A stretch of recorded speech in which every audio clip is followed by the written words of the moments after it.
Hi, and welcome to Home Care This Week. Quality of life. What does that mean to you? What does it mean to a lot of people? And it can be very different.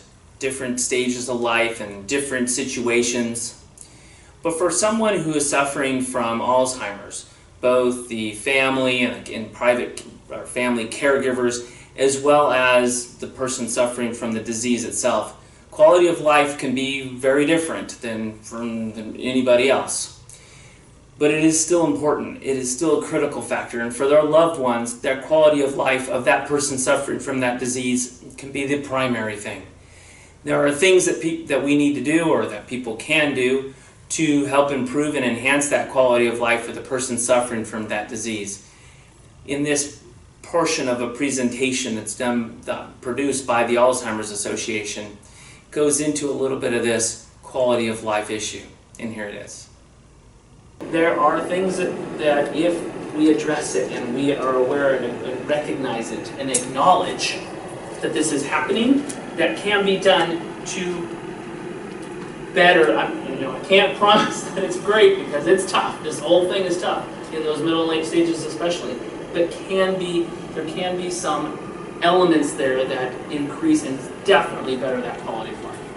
And that's kind of what we're talking about. If we can get rid of that stigma and diagnose and address this thing, then yes, that quality of life can certainly be enhanced on all stages. She seemed pretty articulate. I mean, how did she know to get a diagnosis? Well, she figured out one of these 10 signs. And, she went through and then got that diagnosis. So we'll talk a little bit about it. And I think that that's basically what we're going through here, is that she recognized some things that were happening that were not natural or were not normal.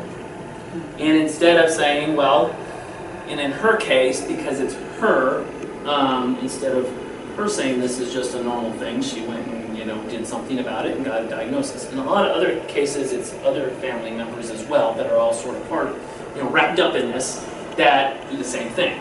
I don't want to think about my mom having Alzheimer's. That's just I just don't want to think about it. And so then they don't get that diagnosis. Unfortunately for her, she did. And what she's doing now is just saying, okay, I acknowledge and accept this. It's a long one, but it is a death sentence for somebody. And that's tough to deal with. But the normal or the average length of time for the Alzheimer's disease is 8 to 10 years. Okay? That 8 to 10, that's the average. There are people who live a lot longer than that. To say that I'm going to ignore this and that 8 to 10 years not having a good quality of life is just a horrible thought process to think about it that way. Instead, okay, I've got this. It could be 20 years, who knows? But that quality of life needs to be there. And if we keep addressing that, then maybe it is, or it can be definitely.